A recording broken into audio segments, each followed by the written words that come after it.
या चूहा भीतर चला गया, भूखा सांप चूहे को खा गया और जो छेद चूहे ने किया था उससे बाहर भी निकल गया। बरतनी का तय हो गया कि आदमी भाग्य से जीता है। सांप बंद था, चूहा भी पहुंच गया वहां और रास्ता भी बना दिया बाहर निकालने का। अब ये बेचारा भरथरी अगर कहे कि ठीक है सब भाग्य से होता है, कुछ करने से नहीं होता, तो कुछ गलत कहता है? कोई भूल तो नहीं करता। ऐसे ही उसने कुछ प्रयोग किए और नतीजा निकाल लिया कि सब भाग्य से होता है। फिर भरथरी सब छोड़ के चला गया। जब सब भाग्य से होता है तो हमें कुछ करना नहीं है। जो देश ऐसा समझता है कि सब भाग्य से होता है, उस देश में फिर कुछ करने का प्रश्न नहीं रह जाता। और हम सब भाग्यवादी हैं। फल तो भगवान देता है और फल बदा है तो मिलेगा, तो फिर कर्म करने का क्या सवाल है? हमने कर्म को और फल को तोड़ लिया होशियारी से। फल बिना कर्म के भी मिल सकता है।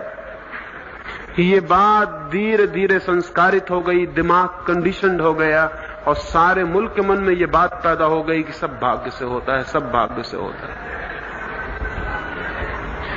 ये वृत्ति इतनी गहरी बैठ गई है कि कोई भी अब कुछ करना नहीं चाहता है। 1000 साल हम गुलाम थे, हमने कुछ भी नहीं किया। हम कुछ भी ना करते। अगर मैकाले ने भूल से हिंदुस्तान को अंग्रेजी शिक्षा न दी होती तो हम कुछ भी ना करते। लोग समझते हैं कि मैकाले ने भारत को गुलाम रखने के लिए अंग्रेजी शिक्षा दी, लेकिन अगर मैकाले कहीं भी होगा दुनिया में तो वो जानता होगा कि उसी ने भूल की। अंग्रेजों के साथ 200 साल संपर्क में रहने के बाद हम में से कुछ लोगों को ऐसा लगने लगा कि करने से भी कुछ हो सकता है। जो लोग भारत की आजादी की लड़ाई लड़े वे लोग थे जो अंग्रेजी शिक्षा में ठीक से दीक्षित हो गए। भारत का मन तो गुलामी को तोड़ने के लिए कभी राजी नहीं होता। उसने तो मान लिया था कि गुलामी भाग्य में होगी तो हम गुलाम रहेंगे। हमारे ग्रंथों में तो लिखा है, कोई नृप हो हमें कहानी, कोई हो राजा हमें क्या मतलब है। हमारा यह काम नहीं है कि हम राजाओं के बाबत चिंता करें कि कौन राज्य करता है, कौन हुकूमत करता है। हमारा तो काम है हम रो धो के जिंदगी गुजार दें, राम भजन करके किसी तरह आगे का इंतजाम कर लें, कुछ हवन कीर्तन करके भगवान को खुश कर लें, बात खत्म हो गई। हमारा और तो कोई काम नहीं है। हम हमेशा गुलाम रह सकते हैं। हमारी आत्मा गुलाम है। स्वतंत्रता की कामना उनमें पैदा होती है जिन्हें यह ख्याल है कि हम कुछ कर सकते हैं, जिन्हें यह ख्याल है कि हम कुछ कर नहीं सकते। जो होगा वो झेल लेना पड़ेगा, वो स्वभावतः झेल लेंगे। इसीलिए हम इतनी दरिद्रता झेल रहे हैं। दुनिया में कोई कौम इतनी गरीबी झेलने को राजी नहीं हो सकती। या तो मर जाएगी या गरीबी को तोड़ने के लिए कुछ करेगी। लेकिन हम इतनी भयंकर गरीबी झेल रहे हैं, चुपचाप झेल रहे हैं, बड़े मजे से झेल रहे हैं, बल्कि कहना चाहिए बड़े संतोष और शांति से झेल रहे हैं। ये कैसे संभव हुआ? क्या हमारे भीतर प्राण ही समाप्त हो गए हैं? कोई चोट नहीं लगती कहीं? नहीं, गरीबी है तो हम सोचते हैं कि पिछले जन्मों के कर्मों का कोई फल है, भाग्य बिगड़ गया है इसलिए गरीबी झेल रहे हैं। आगे भाग्य ठीक हो जाएगा तो सब ठीक हो जाएगा। लेकिन हम कुछ भी नहीं करेंगे। हिंदुस्तान आजाद हुए 20 साल हो गए। 20 सालों में सिवाय भीख मांगने के हमने दुनिया में और कुछ भी नहीं किया। लेकिन एक लिहाज से ये भीख मांगना बड़ा परंपरागत है। हिंदुस्तान में जो श्रेष्ठ जन रहे हैं वो हमेशा भीख ही मांगते रहे हैं। भिक्षा वृत्ति को श्रेष्ठतम वृत्ति कहा है हमारे शास्त्रों ने। व्यवसाय वगैरह में तो पाप भी लगता है, भिक्षा वृत्ति में कोई पाप नहीं लगता। और ठीक हमारे सब महापुरुष भीख मांगते हैं। बुद्ध महावीर से लेकर विनोबा भावे तक सबका काम भीख मांगना है। तो अगर हम सारे लोग भी उनके पीछे भीख ही मांगे तो हम कुछ बुरा तो नहीं करते। महाजन जिस रास्ते पर जाते हैं उसी पर जाना तो सभी का कर्तव्य। तो पूरा देश भिखारी हो गया, सारी दुनिया में भीख हम मांग रहे हैं। और हमारे नेता अगर बाहर से भीख मांग के लौट आते हैं तो उनकी गर्दन फूल जाती, उनकी रीढ़ अकड़ जाती। वो कहते हैं कि हाँ हम ले आए, सफलता मिल गई। भीख मांगने में सफल हो जाने को भी जो कौम सफलता मानने लगे, उस कौम का आगे क्या भविष्य हो सकता है। मैंने सुना है कि 1962 में चीन में अकाल की हालतें थी। हमारे यहां अकाल की हालतें एक अर्थों में सौभाग्य है, क्योंकि जैसे ही अकाल पड़ता है हम दुनिया भर का ध्यान आकर्षित करने में समर्थ हो जाते हैं। अकाल भगवान बड़ी कृपा करके हम पर भेजता रहता है, हमेशा उसकी कृपा रही है, हमेशा भेज देता है। और जब भी अकाल आता है तभी दुनिया में भीख मांगने में हमारी हिम्मत बढ़ जाती और दुनिया को भीख देने पर मजबूर होना पड़ता है। ना दो तो तुम मटीरियलिस्ट हो, तुम भौतिकवादी हो, इतना खा पी रहे हो और हम गरीबों को भीख नहीं देते। हम अध्यात्मवादी हैं, जगत गुरु हैं, हमें भीख चाहिए। तुम्हारा कर्तव्य सारी दुनिया का कि जगत गुरु को पालो और पोसो।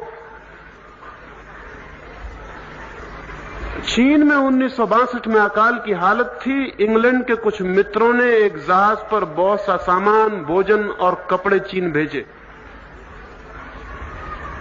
चीन से वो जहाज सीधा का सीधा उल्टा वापस कर दिया गया और उस जहाज पर बड़े बड़े अक्षरों में लिख दिया गया कि धन्यवाद, लेकिन हम किसी भी हालत में भीख स्वीकार करने को राजी नहीं। हम मर जाना पसंद करेंगे लेकिन भिखारी होना नहीं। ये कुछ समझ में आने वाली बात मालूम पड़ती, लेकिन चीन के आदमी तो राक्षस हैं।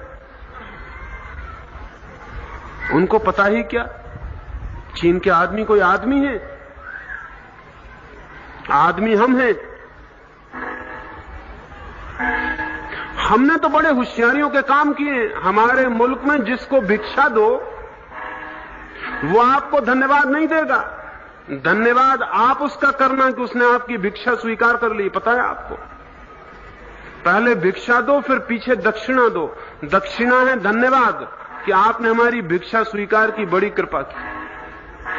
तो पश्चिम से, अमेरिका से, रूस से अगर हम भिक्षा स्वीकार करते हैं, वो लोग अभी ना समझ हैं, उन्हें ठीक संस्कृति का ज्ञान नहीं है।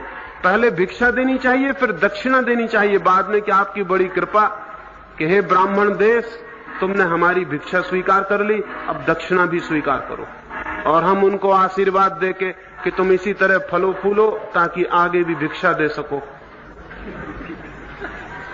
20 साल से हम सिवाय भीख मांगने के कुछ भी नहीं कर रहे और आगे भी हम इसी आशा में बैठे हुए हैं कि हम भीख आगे भी मिलती रहेगी। ये भीख कब तक मिलेगी? दुनिया में अब तक आदमी भिखारी थे, राष्ट्र का राष्ट्र भिखारी हमारा पहली बार हुआ है। ये अनहोनी घटना है पूरे इतिहास में। और कभी समय बेसमय कुछ सहायता मिल जाए एक बात है, लेकिन भिक्षा को वृत्ति बना लेना और उसी पर जिए चले जाना।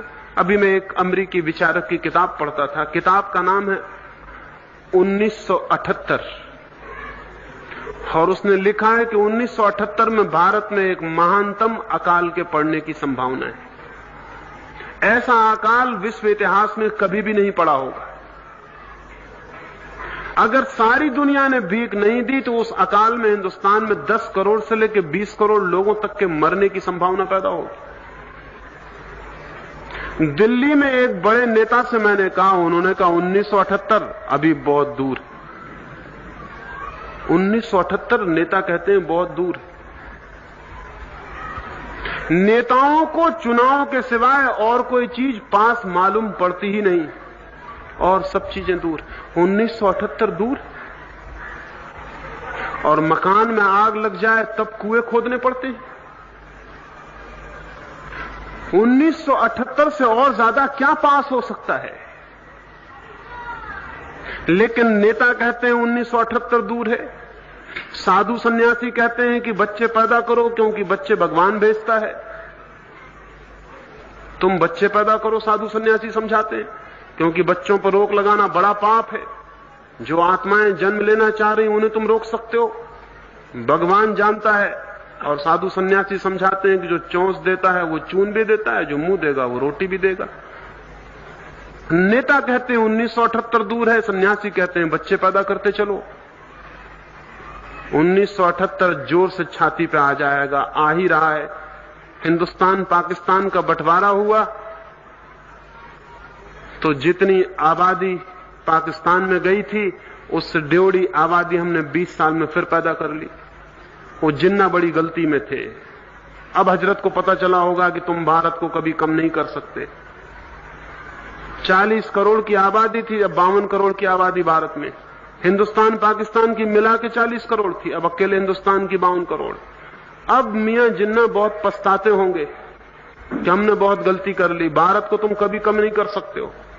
ये कौम बड़ी अद्भुत है, ये और कुछ पैदा नहीं करती, सिर्फ बच्चे पैदा करती, और बच्चे इतनी तादाद में पैदा करती है कि और कुछ पैदा करने की जरूरत भी नहीं रह जाती। अरे जहां हम आदमी पैदा कर लेते हैं, क्या मशीनें बनाएंगे? हम अध्यात्मवादी लोग हैं, हम मशीनें नहीं बनाते। हम गेहूं पैदा नहीं करते, ये सब भौतिक चीजें हैं। हम तो आत्माएं पैदा करते हैं, हम तो आदमी पैदा करते हैं। अध्यात्मवादी लोग आत्मा ही पैदा करते हैं। मशीनें, गेहूं, ये सब मटेरियलिस्ट, ये सब भौतिकवादियों का काम है। ये पश्चिम के नासमझ इस तरह के काम करते हैं। हम बड़े समझदार हैं, हम असली चीज पैदा करते हैं। आदमी पैदा कर दिया और सब पैदा हो गया। आदमी ही तो मेजरमेंट है, वही तो सब चीज का मूल है, उसको ही हम पैदा कर देते हैं। आदमी सर्वश्रेष्ठ है, दुनिया में सबसे ऊंची चीज वही है। हम सबसे ऊंची चीज पैदा करते हैं, दूसरे लोग नीची चीजें पैदा करते हैं। इसलिए हम बड़े प्रसन्न भी हैं। लेकिन ये प्रसन्नता बहुत दिन नहीं चलेगी, और ये